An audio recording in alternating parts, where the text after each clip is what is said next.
Trying to upload your game to Steamworks but stuck or confused? Follow these exact steps and you'll get your build uploaded correctly. First, open your browser and go to steamworks.partner.steamgames.com. Log in with your Steam developer account.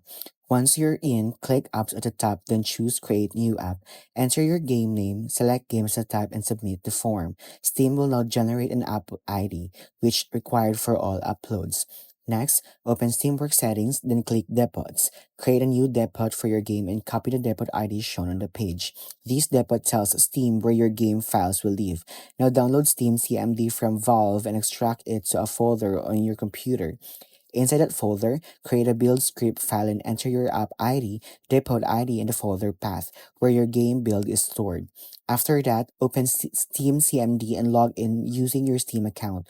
Run the build command to start uploading your game files. Wait until the upload finishes and confirm it shows as successful. Finally, return to Steamworks, go to Builds, set the new build as active, and test it from your Steam library.